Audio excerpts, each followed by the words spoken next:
Hello दोस्तों, फिर से स्वागत है आपका मेरा channel learn English all type में। तो आज का जो हमारा टॉपिक है वो है भावबोधक, यानी कि जो हमारी सीरीज चली आ रही है जीरो लेवल से बिगनर लेवल की तरफ हम जा रहे हैं। पास में हम दो वीडियोस देख चुके हैं, यानी कि दो पार्ट देख चुके हैं। तीसरा पार्ट है हमारा भावबोधक। तो इसमें हम दोस्तों जीरो लेवल से एडवांस लेवल की तरफ बढ़ रहे हैं, यानी कि जीरो लेवल पर जो है हमें पहले वो सीखना है, तभी हम एडवांस लेवल तक पहुंच जाएंगे। तो ये सीरीज उन लोगों के लिए है जो बिल्कुल जीरो लेवल से शुरू कर रहे हैं। हालांकि ऐसा तो आज की डेट में कोई है नहीं जो जीरो लेवल से शुरू कर रहा हो, क्योंकि हर किसी को कुछ ना कुछ आता है, चाहे वो आज फर्स्ट की क्लास में पढ़ रहा हो या कोई जॉब कर रहा हो। तो लेकिन फिर भी हमने कई बार क्या होता है कि जब हम आगे बढ़ जाते हैं तो कुछ ना कुछ हमारा पीछे छूट जाता है, तो उसको कवर करने के लिए हमने सीरीज शुरू की है। तो आज का जो सीरीज है हमारे वो है भावबोधक। भावबोधक, एक्सक्लेमेशन, एक्सक्लामेशन भी इसको बोलते हैं, एक्सक्लेमेशन भी इसको बोलते हैं। दोस्तों होता क्या है कि हिंदी में हम जब बोलते हैं तो वहां पे भी हमारे अलग अलग भाव होते हैं, लेकिन इंग्लिश में भी हम अलग अलग भावों को अलग अलग तरीके से बोलने का एक अलग तरीका होता है, जो कि सरल भी है और काफी सुंदर भी है। ठीक है। और जिसमें अलग अलग भाव होते हैं हमारे, जैसे हैरान करने वाला, ठीक है, हैरानी वाला, खुशी वाला, दुख वाला, नाराजगी वाला, और भी कई हैं हमारे ऐसे भाव हैं जो हम बहुत अच्छे ढंग से इंग्लिश में बोलते हैं। ठीक है। और इन वाक्यों क्या है दोस्तों, जब हम स्पीकिंग करते हैं तो हम आमतौर पर इनको अपने बोलचाल में हम प्रयोग भी करते हैं। ठीक है, इनको हम अपने बोलचाल में प्रयोग भी करते हैं। तो आइए आज इस वीडियो में हम कुछ भावबोधक ऐसे वर्ड, ऐसे सेंटेंसेस लेते हैं जिनको हो सकता है आपको आते भी हों, और हो सकता है आगे आपके स्पीक में आपको हेल्प भी ये करेंगे। तो आइए शुरू करते हैं यहाँ पे।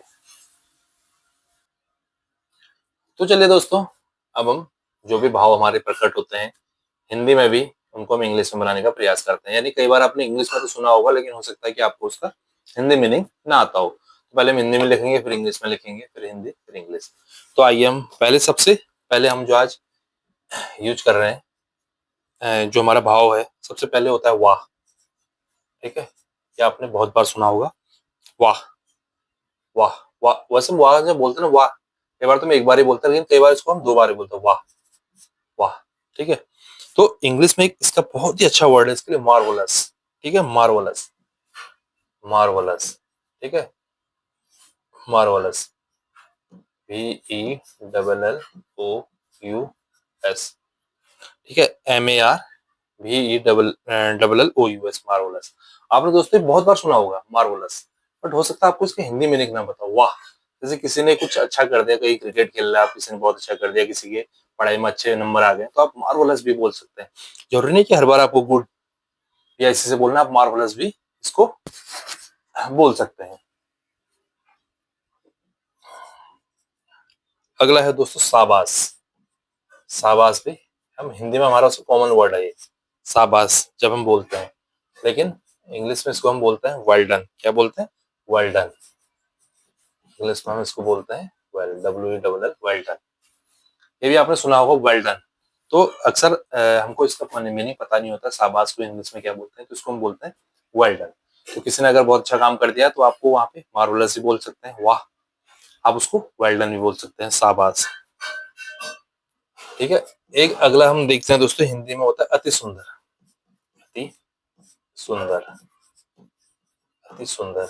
ये वर्ड भी आपने सुना होगा, अति सुंदर। अति सुंदर भी आपने सुना होगा दोस्तों, हम बोलते हैं जब कोई चीज है तो हमें सुंदर लगी तो हम उसको बोलते हैं अति सुंदर।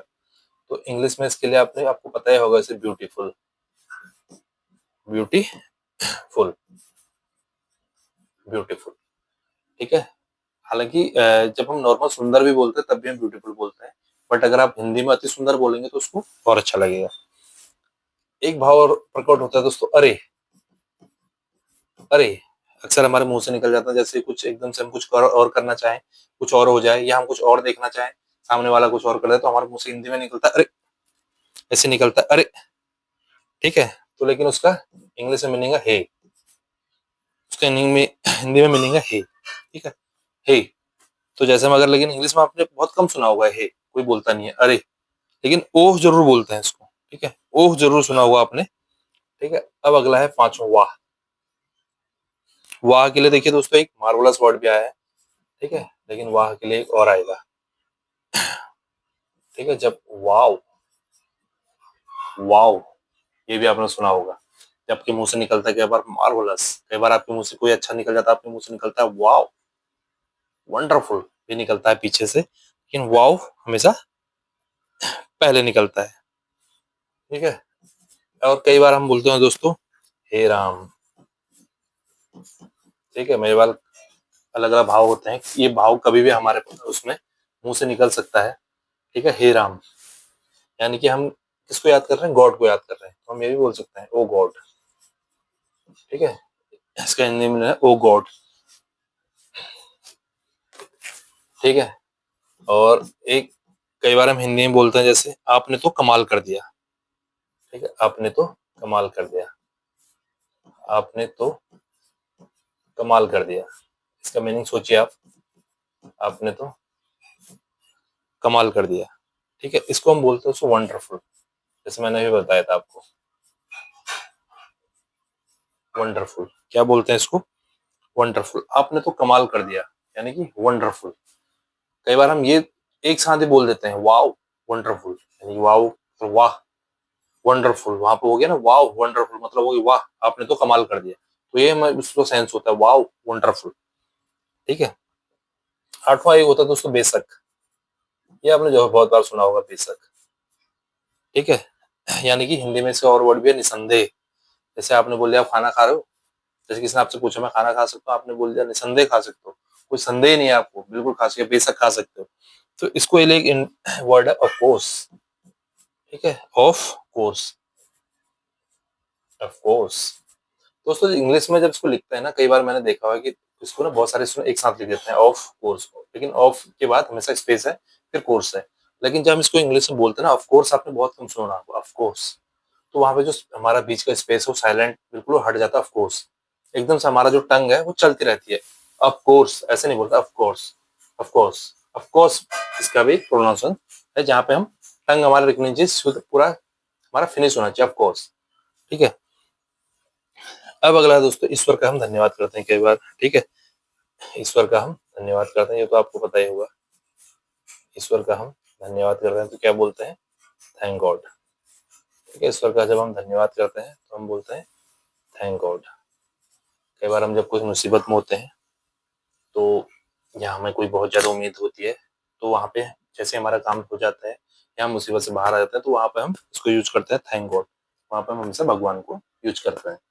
अ, भगवान का नाम हमारे मुंह से निकलता है, उसे भगवान को तो हमेशा याद करना चाहिए, अपने अच्छे टाइम में भी बुरे टाइम में भी। तो वहां पे हम बोलते हैं थैंक गॉड। ठीक है, अगला है दोस्तों ईश्वर की कृपा से।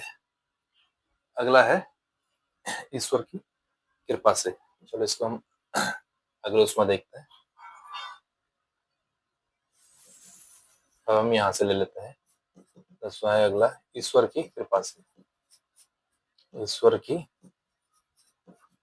कृपा से। ठीक है, जब हम बोलना होता है ईश्वर की कृपा से, जब हम बोलते हैं कि हाँ यार भगवान की कृपा से मेरा काम हो गया या ईश्वर की कृपा से मेरा काम हो गया, तो ईश्वर की कृपा से वहां हमको बोलना होता है बाय गॉड ग्रेस। ठीक है, by God grace, GRAC, by God grace, यानी कि ईश्वर की कृपा से। जब हम बोलते हैं कि हमारा कोई काम हो जाता है या हम मुसीबत से निकल जाते हैं, तो हम वहाँ पे भगवान को याद करते हैं ईश्वर की कृपा से मेरा ये काम हो गया। यहाँ पे आपको बोलना है by God grace my work is done, my work is complete. ठीक है, आगे जो भी हो तो हम अकॉर्डिंग टू सिचुएशन बोल सकते हैं। अगला दोस्तों खुदा आपको बरकत दे। ठीक है, खुदा आपको बरकत दे, यानी भगवान आपको बरकत दे। खुदा आपको, खुदा आपको क्या दे, बरकत दे। ये कई बार होता क्या है दोस्तों कि कोई, इसको कब बोलते हैं खुदा आपको बरकत दे, जैसे कोई किसी की हेल्प करता है, आपने जब मान ली किसी की हेल्प करी, तो वहां पर आपको एक अगला वाला दुआ दे रहा है, अच्छी दुआ दे रहा है कि खुदा आपको बरकत दे, आपको ताकत हमेशा रहे, हमेशा रहे। तो क्या बोलते हैं आप, मॉड may God bless you, may God bless you, may God bless you. खुदा आपको बरकत दे, may God bless you, may God bless you. ठीक है, एक बार कई बार हम बोलते हैं बहुत बढ़िया, बहुत बढ़िया। दोस्तों इसको तो हम कई बार वेरी गुड ही बोल देते हैं। ठीक है ना, बहुत बढ़िया, वेरी गुड, लेकिन इसकी एक और अच्छा वर्ड है इसके लिए, वो है एक्सीलेंट। ठीक है। इसके लिए और अच्छा वर्ड है एक्सीलेंट। एक्सीलेंट यानी EXCELLENT। ठीक है, यह EXCELLENT, एक्सीलेंट यानी बहुत बढ़िया, यानी कि एक्सीलेंट। ठीक है। कई बार होता क्या है दोस्तों कि हमें कोई ना दुख का समाचार मिलता है, हमें दुख का समाचार मिलता है, जैसे हम बोलते हैं उसको बड़े दुख का समाचार।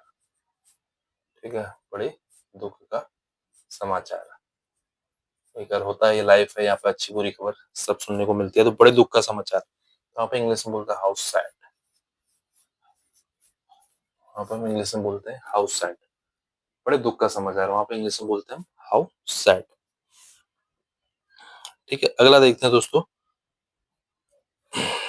बड़ी खुशी का समाचार। कई बार हमें खुशी का भी मिलता है, बड़े दुख का समाचार, लेकिन हमें कई बार बड़ी खुशी का समाचार भी मिलता है, बड़ी खुशी का समाचार। ठीक है, कई बार हमें अगर दुख का मिलता है तो कई बार हमें सुख का भी मिलता है, तब हम बोलते हैं this is a good news. This is a good news. This is a good news, बड़ी खुशी का समाचार, यानी कि this is a good news. ठीक है, कई बार बोलते हैं हम आश्चर्य में प्रभु मेरे। ठीक है, कई बार हम बोलते हैं ना प्रभु मेरे, प्रभु मेरे। कई बार हम दुख में सुख कई भी बोल देते हैं हम प्रभु मेरे आश्चर्य में एकदम से, तो वहां पे हम बोलते हैं गुड हेवंस। ठीक है, God heavens, HEAVENS, God heavens. ठीक है, क्या है, गॉड हेवंस।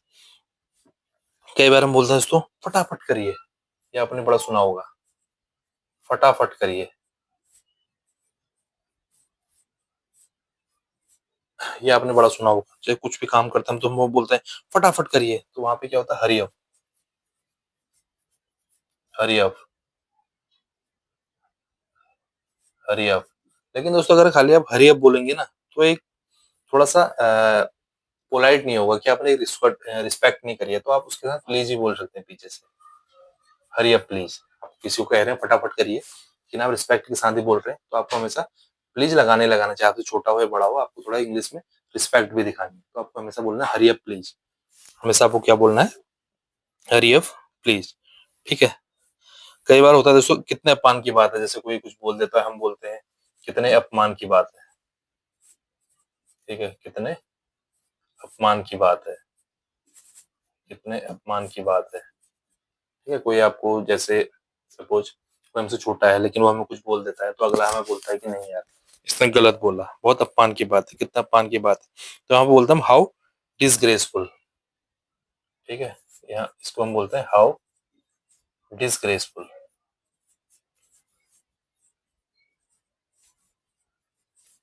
हाउ डिसग्रेसफुल, कितने अपमान की बात है, हाउ डिसग्रेसफुल। ठीक है, कई बार हम ये भी बोलते हैं दोस्तों कितने फिजूल, ठीक नहीं, बड़ी फिजूल की बात है, मतलब कुछ लोग ऐसे बोलते हैं कि मतलब कुछ भी उसका मीनिंग होता नहीं है, खाली बकवास करते रहते हैं, तो अगला हम बोलते हैं साले कितने बड़ी फिजूल बात है, बड़ी फिजूल बात है, वहां पे बोलते हैं how ushered, how ushered. Sorry, पहले हमने हिंदी में लिखा नहीं इसको, कितने कितने फिजूल की बात है या बड़ी फिजूल की बात है, कुछ भी आप लिख लीजिए, बड़ी बड़ी फिजूल की बात है, बड़ी फिजूल की बात है, यानी कि हाउ असर्ड, SURD। देखिए दोस्तों, कई बार ना इसको थोड़ा सा प्रोनाउंसिएशन में ध्यान देना होता है, अपसर्ड भी इसको मैंने लोगों को बोलते हुए सुना है, बट यहाँ पे भी हमारा साइलेंट होता है, तो असर्ड बोलते हैं, असर्ड। बड़ी फिजूल की बात है, how how ushered, how ushered, इसको हमें इस तरीके से बोलना होता है। तो दोस्तों ये है, वैसे अगर हम भाव की बात करें, भावबोधक की बात करें, एक्सक्लेमेशन की बात करें, तो हमारे पास बहुत है, क्योंकि ऑलरेडी हमारा काफी लंबा वीडियो हो जाएगा, तो ये है। अगर इसके अलावा भी कुछ है आपके पास जो आप हिंदी में बोलते हैं और आपको मैंने मीनिंग पता नहीं है, या आप इंग्लिश में बोलते हैं लेकिन आपको उसके हिंदी में एक्चुअल मीनिंग पता नहीं है, हालांकि आप ट्रांसलेटर का यूज भी कर सकते हैं, वहां पे भी आपको मिल जाएगा, लेकिन अगर कई बार आपको फंस रहे हैं चीजों में, तो आप कमेंट बॉक्स में बताएं, यहाँ हम आपको चीजें क्लियर करेंगे कि उसका आगे उसका एक्चुअल मीनिंग है क्या। ठीक है दोस्तों, ये था हमारा आज का टॉपिक, आज का वीडियो भावबोधक, यानी कि अलग अलग भाव प्रकट करने हमने बताए। हालांकि इसके अलावा भी कई हैं, जैसे क्या खूब, हाउ स्वीट, कितना सुंदर, हाउ लवली। ऐसा कहने की तुम्हें हिम्मत कैसे हुई, ऐसे हम बोलते हैं हाउ डेयर यू, आपकी हिम्मत कैसे हुई, how dare you say that. ठीक है, कई बार हम बोलते जल्दी चलो, हरी अप, चुप रहिए, प्लीज कीप क्वाइट। ठीक है, सचमुच, रियली। तो बहुत है दोस्तों।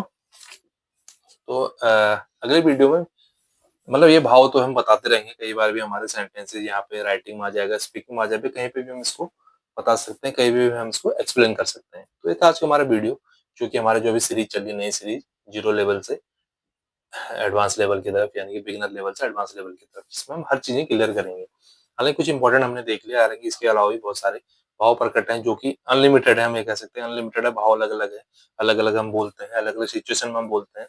तो जैसे जैसे हम इंग्लिश आगे बढ़ेंगे बढ़ेंगे, चीजें आएंगी, तो हम उसको कवर करते हुए चलेंगे। तो इस तरह था आज का वीडियो, उम्मीद करता हूँ आपको वीडियो अच्छा लगा होगा। मुलाकात होगी अगली वीडियो में कुछ और चीजों के साथ, तब तक के लिए बाय बाय।